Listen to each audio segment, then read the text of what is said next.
This ad is effing awesome.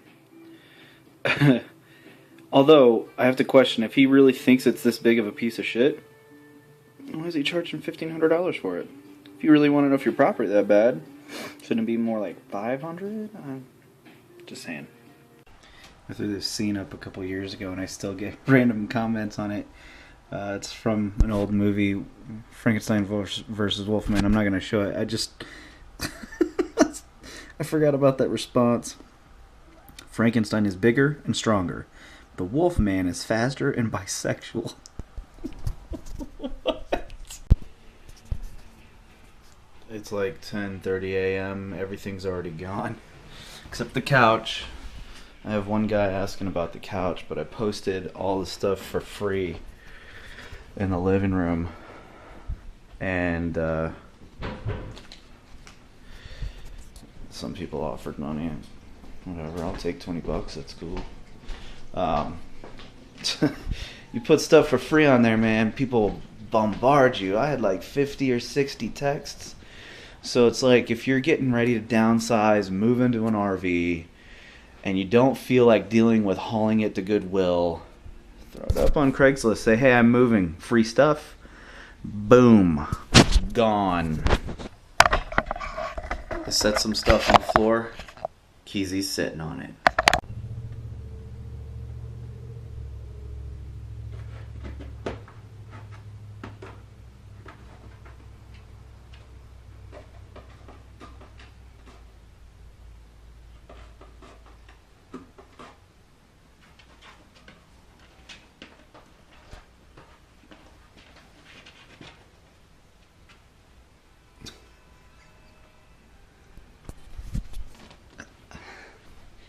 You can buy them toys, you can buy them nice carrying crates, put nice blankets in them, put a box on the floor. Paradise. Craigslist my lamp, so I've got to use the hallway. So I'm packing up, and I finally found this. I've been looking for it for a couple years. It's a Buried Alive 2-song demo from when they first started. Buried Alive, the main vocalist, Scott Vogel, is that right? Yeah. 90s hardcore bands. He was in a band called Despair. Picked this up when we played with them. I was in a band called Confide. We were on the end of a tour, a couple show tour. We had played in Louisville with Kill Your Idols, and then Kill Your Idols and us drove to St. Louis, and we played at a place called the Galaxy in the back room. And it was the first time any of us had seen Buried Alive. We knew that Scott Vogel was in the band, so we didn't think it was going to suck. We were like, well, he wouldn't start a new band and then start a really shitty band. That very rarely happens. So it was kind of cool because we got to tour with Kill Your Idols, who was super awesome. And then we played the back room. And it was funny, people kept bitching at me because I like to play, if I play shows, I prefer to play barefoot, but it was disgusting back there because we were playing on the floor. My feet were like black with disgustingness. It really was kind of gross. When I went outside and actually looked at my feet, I'm like, oh, I don't know. I just don't like shoes when I'm playing. So the Buried Alive comes on, and we lose our fucking minds because they were so good. And they had so much energy, right? And so we go out and we're dancing in the pit, and I just get fucking railed in the face by Joe, the bassist from a band called Dogfight. Jim pulls me out because he sees me go down. And he's like, oh man, your face is messed up. And I'm like, yeah, I was born with it, you know. Just, I'm not even realizing there's something wrong. So he pulls me outside and he's like, hold still, and he puts his hands on my nose, and I'm like, what are you doing? And he just snaps it back into place. It was bent. That's where it was. I think it was that way. It was bent way over, and he just jerks it back into place. Hurt like hell. I didn't realize my shit was like, you know, completely fucked up. So now I have like this permanent crook in my nose because of that night, and that's when I picked up this demo tape. So it's a nice memory attached to this. But there's a website, there's a blog, Stuck in the Past, and it's on Blogspot, and this guy Justin runs it, and I've been sending him old 7 inches, old tapes from old bands through the 90s hardcore scene, because that's kind of what it's focused on. And I sent him Confide stuff. I sent him a lot of stuff. I can't even remember what all I sent him at this point. But this was like the crowning jewel, and I couldn't figure out where the hell it was, and I wanted to make sure he got it, so that way these versions of these songs could get put on the blog for posterity purposes. Because this is before they were signed. I mean, it's literally, it's a piece of paper cut out, and then they got big, so kind of awesome. But yeah, so that's the story behind this tape in my face, and how they're forever connected.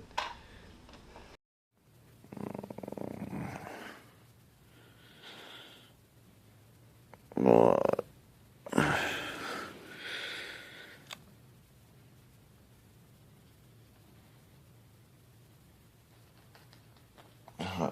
Oh my god, I'm getting tag team. I just woke up. Come on, guys.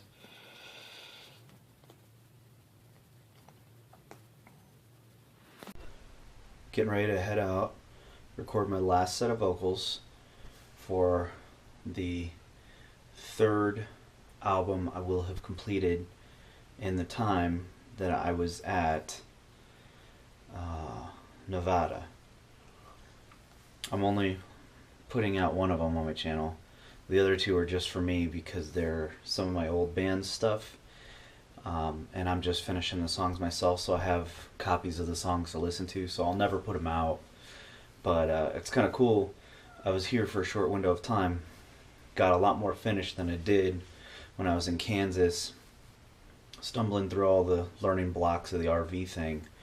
So I do feel pretty good about having been in the apartment for a little bit of time, because I was able to finish a lot, as well as the Static Nomadic podcast and all that other stuff.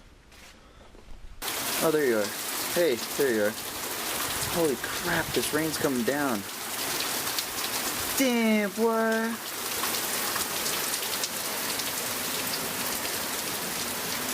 No. I'm like, Reno and stuff will get rain, but usually not this far out.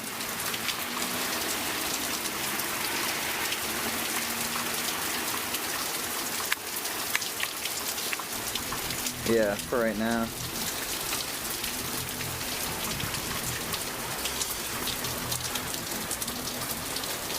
Oh, that's what it was gonna be.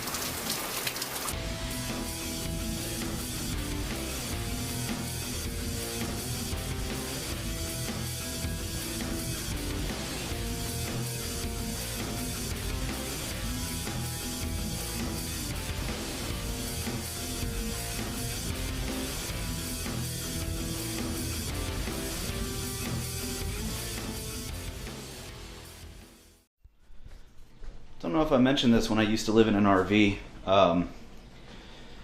but since I'm cleaning now, if you live in an RV, I noticed some of the people when I was living in the park, they had like a stove cleaner, they had like, I don't know, some sort of sink cleaner, glass cleaner, toilet cleaner, dusting stuff. All I use is vinegar. Space saving, it cleans everything and disinfects it. You can eat it like we eat salt and vinegar chips and stuff, so it's not like toxic, potentially toxic for my cats. So if you're looking for another way to save space, because every inch counts inside your RV, just go to vinegar. I mean, that's the way my mom used to clean everything. That's kind of where I got it, and I don't know, that's how I save space for the most part. Instead of having a bunch of different bottles for different particular things, just go vinegar. Take a card, any card. You'll probably wish you hadn't. Terry Drinkwater explains that American children these days are obsessed with the whole disgusting deck. The wonderful folks who brought us baseball cards, tributes to the excellence of genuine heroes, the idols of generations of young Americans, now bring us Acne Amy, Tommy Gunn, Bad Breath Seth, Slain Wayne, and the rest of what are called the Garbage Pail Kids. Among the preteen set, they are really hot. I like 2 Garbage Pail Kids. The manufacturer won't release sales figures, but so many youngsters have become so obsessed that the cards have been banned by some school principals, from the West Coast to the East. Simply said, if you have them, fine, keep them home. Monday morning, I don't want to see them in school. You can't even play with them at recess time. What are you supposed to do, just sit there? I mean, really? I'll trade you Slade away for Bad Brad. Or a rare Claude Dwayne for a hard-to-find furry Fran. I think they're icky and gross. Some of the things on them are a little bit disgusting. It looks sort of like a swamp monster, but it's from the sewer. And its name is Sewer Sue. I think it's disgusting. Dead Fred. He's dead. And there's blood splattered on the ground. That's violent, or is it? It's violent, but it's just like, it's like cartoony. Do you know anybody disgusting like that in real life? I think they do give kids a chance to let off steam together in a not inappropriate way, to be kind of antisocial and anti-conventional in a way that doesn't really hurt too badly. I'll trade you, let's see, Harry for Messy Tessie. I already have Missy Tessie. Okay. Parents and educators think that this whole garbage pail thing will soon pass. So how do you want to trade? They think. Terry Drinkwater, CBS News, Santa Monica. Please don't ask me what it all means. Stan, rather, we'll see you here again Monday. Good night.